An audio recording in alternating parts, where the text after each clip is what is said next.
Balik lagi di channel Tengkatros. Sekarang seperti biasa gue sudah berada di Custom Kit. Dan di belakang gue ini ada satu motor dari Benelli Patagonian Eagle 250cc, yang konsepnya itu diambil dari base modelnya motor gue yang sama-sama Benelli juga, yaitu Benelli Cibeni. Gak enak banget ya, Benelli Beni. Nah, ini motornya baru selesai di finishing sama si Yanto. Tadi habis dibawa dari Katros ke Custom Kit, hujan-hujan, becek-becek, jadi dibersihin lagi sama dia. Tapi sebenarnya di episode kali ini gue lagi bukan ngebahas soal motor ini. Mana sih? Nih, yang Beni 02. Tapi salah satu motor pribadi gue yang base-nya diambil dari motor Matic, cuy. Ya, apalagi kalau bukan Peugeot Django.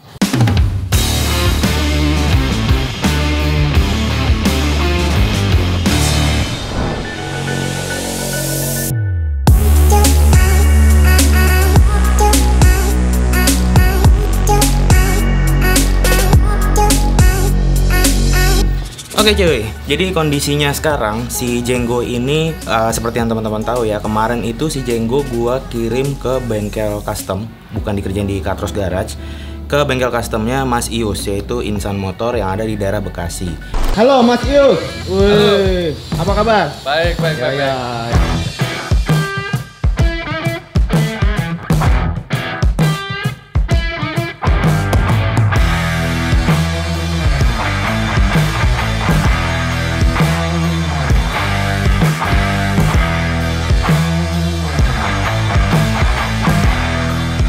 Proses pengerjaan sendiri memakan waktu sekitar 2-3 bulanan lah ya. Jadi ini motornya sekarang udah datang, cuman kondisinya memang belum selesai banget karena memang di Mas Ius itu gue cuman minta untuk bikinin bagian body-bodinya aja gitu loh. Sedangkan finishingnya, terus untuk detailingnya nanti bakal digarap di Katros.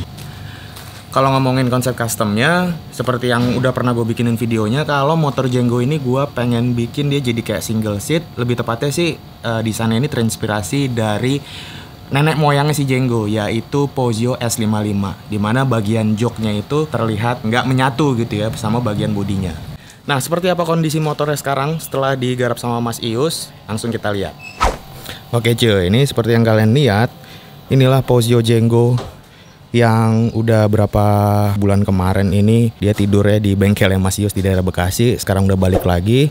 Cuman emang ini kondisinya sekarang bodinya belum gua pasang ya. Terus spakbor depannya juga dilepas. Bodinya ini sengaja belum gua pasang karena gue mau jelasin ke kalian bagian sasis mana aja yang kena rombak di bengkelnya Mas Ius. Dari bentuk sasis keseluruhan sebenarnya motor ini nggak berubah drastis ya, karena memang perombakan paling ekstrim itu ada di bagian sasis belakang. Tapi itu pun juga nggak terlalu banyak yang dipotong. Si Mas Ius tuh kemarin bilang hanya bagian dudukan shockbreaker belakang yang posisinya dirubah dan nambahin bracket-bracket sedikit untuk menopang bagian bodi belakang yang baru. Nah ini cuy, ini bagian sasis, ini masih ori semua ya. Jadi nggak ada yang dibuang atau dipotong gitu bagian sasis utamanya. Kalaupun yang dipotong-potong mungkin yang kecil-kecil kayak gini aja, kayak gini gitu kan. Ini dipotong, ini kan sifatnya hanya bracket-bracket aja. Terus yang ditambahin sama Mas Ius itu ada di bagian ini nih cuy. Nah ini dibikin tujuannya untuk menopang si bagian bodi yang baru gitu kan. Jadi dipasangin supaya bodinya tuh nggak goyang. Sama ada tambahan yang di sini sih ya. Ini bracket untuk pengunci si bagian bodinya yang belakang. Dengan rombakan sasis kayak gini, bagian dudukan shocknya ini berubah cuy. Jadi aslinya tuh kemarin dia posisinya agak tegak gitu kan. Sekarang dibikin jadi agak tidur. Otomatis nanti gua harus ngeset lagi ukuran shockbreaker yang baru, karena ini jadinya motor jadi kayak ganti shockbreaker yang ukurannya jadi lebih pendek daripada bawaan aslinya. Ya, itu adalah bagian sasis yang dirombak. Bagaimana dengan bagian bodinya? Langsung aja kita lihat.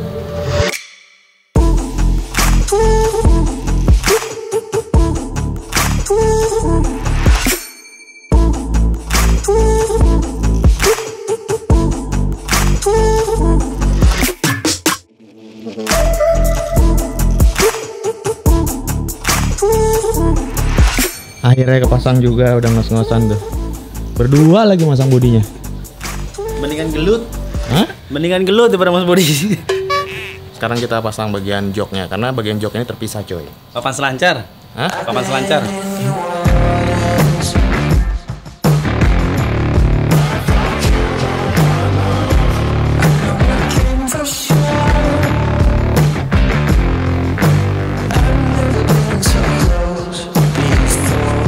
Ya, bagian belakang nih udah pasang semua dari jok dan bagian bodi samping kiri kanan sama atasnya yang baru ya. Yang bagian spakbor depan ini belum dipasang sama Yanto, tapi ini sekarang mau dipasangin. Dan sekarang gue mau jelasin dulu bagian bodi belakang yang baru dipasang tadi sama Yanto. Ya, jadi seperti kalian lihat tadi, kalau bagian bodi belakangnya ini bisa dibilang one piece alias menjadi satu bagian. Jadi masangnya ya kayak tadi deh, agak-agak ribet gitu kan, karena emang jadi satu bagian semua. Dan bedanya sama yang bodi standar udah pasti nggak ada bagian jok belakangnya, jadi dibikin polos gini aja. Tapi kalau untuk bagian bodi sampingnya ini bisa dibilang hampir mirip dengan bawaan standar. Cuma bedanya di bagian bawah sini, ini gua tambahin dikit cuy. Kemarin request ke Mas Yus untuk dibikin jadi agak nutup gitu kan. Menurut gua bakal kelihatan keren aja sih, kelihatan agak nutup. Jadi kayak motor yang lawas banget gitu kan, klasiknya lebih dapet. Kalau kalian lihat bagian joknya ini sengaja emang gua bikin atau gue desain agak ngambang gitu ya. Pasti kalian langsung kepikiran mirip banget sama joknya merek sebelah yang belakangnya 46 ya kan gitu. Gue sih konsep awalnya emang nggak pengen ngikutin yang si 46 itu ya, karena gue sendiri dari desain yang gue buat itu memang mengacu pada si S55 nya Pozzo gitu kan, yang dimana joknya juga sebenarnya terpisah sama bagian bodinya. Tapi emang kalau misalnya kita lihat si desain S55 tuh kan kayaknya kaku banget gitu kan, vintage banget bagian joknya yang justru gue bilang mirip kayak sepeda ontel gitu kan. Nah ini gue bikin lebih nyatu aja sih, lebih nyambung sama bagian bodinya. Cuman ya jadinya kayak gini. Di bagian joknya sendiri ini sebenarnya bisa dibuka cuy. Bagian konsol dalamnya ini gua angkat dulu ya. Nah, itu bagian konsol dalam situ masih ada semua buat nyimpen jas hujan, bahkan buat nyimpen aki ya. Dan ini sebenarnya nanti dibukanya nggak gini sih. Ini agak berat joknya. Ini yang selalu dipasang, jadi dia bukanya nanti dia kayak jok motor pada umumnya lah gitu kan. Cuman ini asli berat banget sih emang, karena ini kan bahan luarnya fiber sama Mas Yus, di dalamnya itu ditanam plat juga biar kuat gitu. Jadi itu kayak berapa kilo tuh Tur ya beratnya ya? Berat sih ini. Enggak, bagian joknya itu. Ininya kan? 5 ada kali. 5 kiloan ya? 5 kiloan cuy untuk itunya doang gitu. Nah, kalau kalian perhatiin di bagian bodi belakang ini, sebenarnya bodi ini belum dilengkapin sama lampu-lampu cuy, khususnya untuk lampu sen dan lampu belakang. Kalau yang depan itu kan emang gue masih pakai batok bawaan aslinya ya. Cuman kalau yang belakang ini emang sengaja gue request polos. Gue masih mikir-mikir sih, kira-kira model lampu seperti apa yang nanti bakal cocok gue pasangin. Mungkin kalian di sini punya masukan lampu apa yang cocok buat dipasangin di bagian belakangnya si Jengo ini? Silahkan tulis di kolom komen.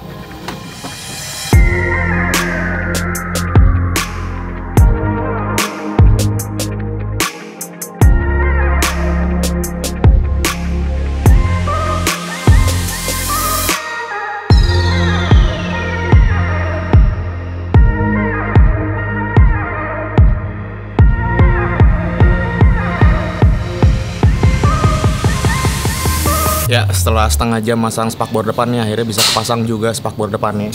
Cuman ini belum terpasang sempurna, kayaknya mesti ada bracket yang dirubah-rubah dikit lagi. Karena sebenarnya spakbor ini dari sepengembalian Mas Ius kemarin itu kita ada bagian yang direvisi gitu.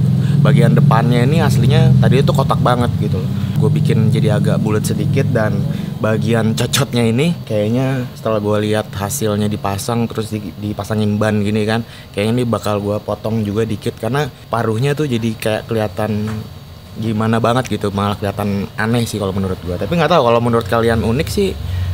Ya, jadi untuk keseluruhan bodi si Jengo ini yang baru udah kepasang semua. Seperti apa tampilannya sekarang setelah bodi-bodinya ini dipasang, gue kasih lihat ke kalian.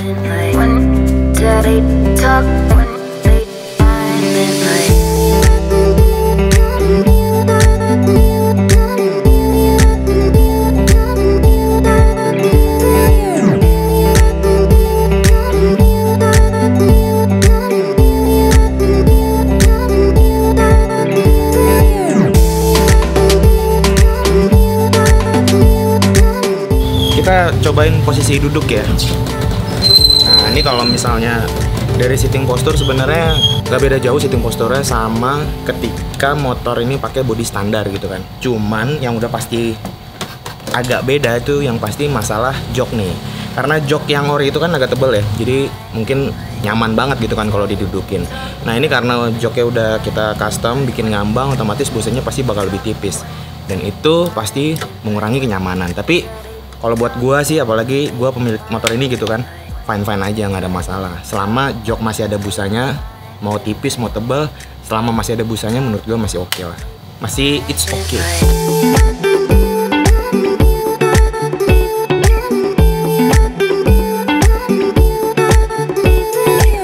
Ya, kesimpulannya sih sampai saat ini, sampai proses motor ini, sampai kondisinya sampai sekarang gitu ya, gue sih puas banget dengan bentuk bodinya yang terpasang sekarang. Walaupun sebenarnya motor belum kelar banget kan, masih banyak PR-PR yang mesti gue lakukan di motor ini. Misalnya kayak ngecat, terus masang lampu belakang, terus ya detailing sih sebenarnya. Shock breakernya juga yang belakangan belum, ini masih pakai ganjelan besi biasa. Kurang lebih itulah. Gimana menurut pendapat kalian soal motor Jenggo gue ini yang baru selesai bagian bodywork ya doang? Kalian bisa tulis di kolom komen soal masukan-masukan, karena sebenarnya motor ini masih on progress kan. Jadi masukan kalian ada yang menurut gue oke, nanti bakal kita terapin di motor ini. Ya, jadi gue rasa segitu aja untuk episode kali ini. Terima kasih buat teman-teman yang udah pada nonton dari awal sampai akhir. Jangan lupa subscribe, like, dan share juga video ini ke teman-teman kalian kalau kalian suka. Oke, seperti biasa gue Ateng cabut. Peace.